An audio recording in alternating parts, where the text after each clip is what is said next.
When I did my first Broadway show, the director used me as a scapegoat. I didn't know how to handle it. And I just spent nights crying. I would rehearse during the day and spend the night crying. And I allowed him to do it, obviously, you know.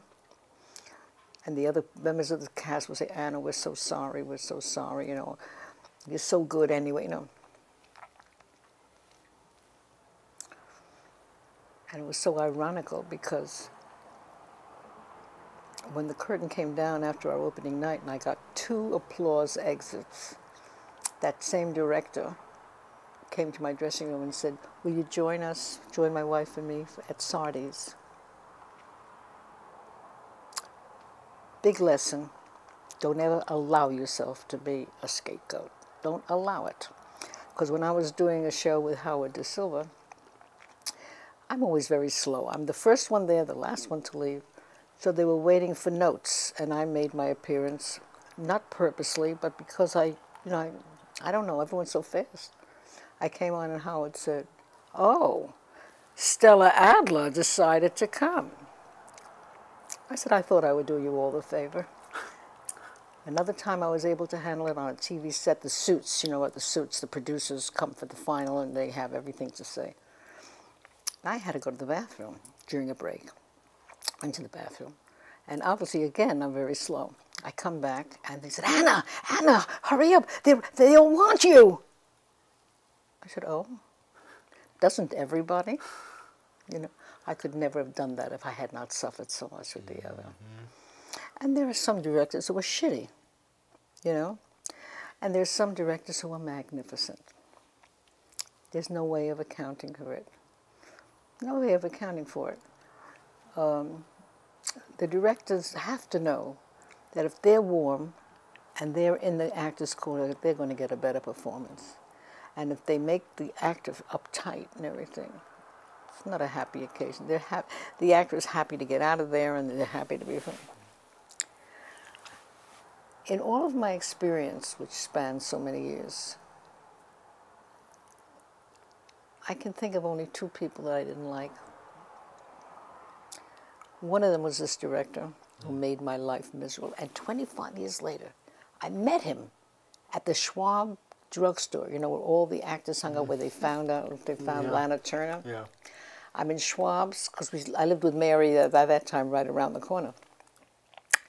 And I recognized him. I said, hi, Anna Berger. Didn't know me from a hole in the wall. I said, we did that play on Broadway.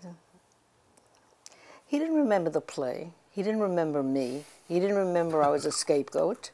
And I spent all those years anguishing and thinking, oh my God, he was so cruel. Why was he so? By this time, I try to dismiss it. If anybody's toxic around me, I try to dismiss them out of my life. Or, how are you? Very nice, very cool. There's one girl in the studio that is going to be in that category, hello, and that's all. Because I can't have around me at this stage in my life you know, I'm 28 years old, I mean, come on, you know. So I don't know how much longer. When I talk this way, my daughter says, Mommy, even young people die. I don't want to hear them. So I said, it's true. I said, but statistically, you know, they don't want to hear it. And I do not acknowledge my age. I do not. It's not really a secret. People can find out in any way. Certainly my family all knows.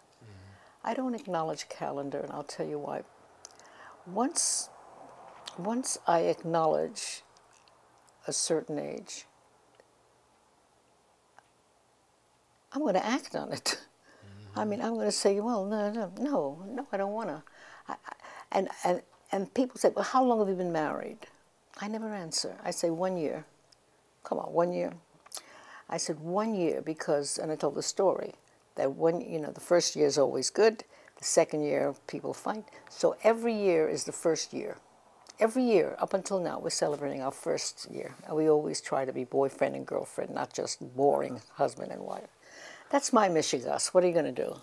That might be a very big secret right there. What? That might be a big secret that people should heed that advice. Well, I mean, it's a little impractical, I know, because this one girl that we had, one woman that we had dinner with, come on, Anna, how old are you? I said, how long have you been married? I said, 1 year. Come on now, Annie.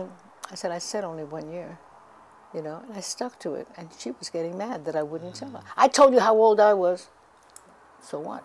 We've been married only 1 year. And it's no other reason. It's not that I'm ashamed. At the very beginning of my career, my mother told me, because she used to read all the articles on actors and actresses and beauty hints and everything. It was so odd. We'd be in poverty and she'd be reading those things.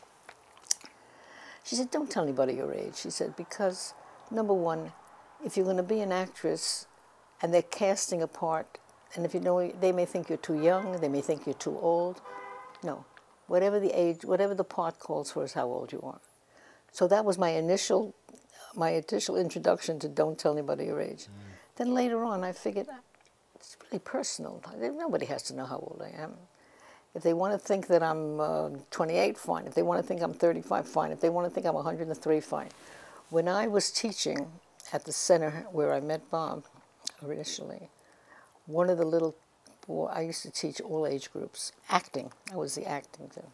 Not with the regular school curriculum, after school, so I was free to, I had a great, I worked with Bob, and I'm telling you, we did the most magnificent work at that time with those kids.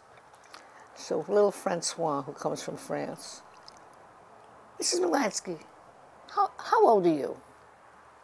I said, Francois, well, how old do you think I am? What do you think he said? 100. I said, you're right.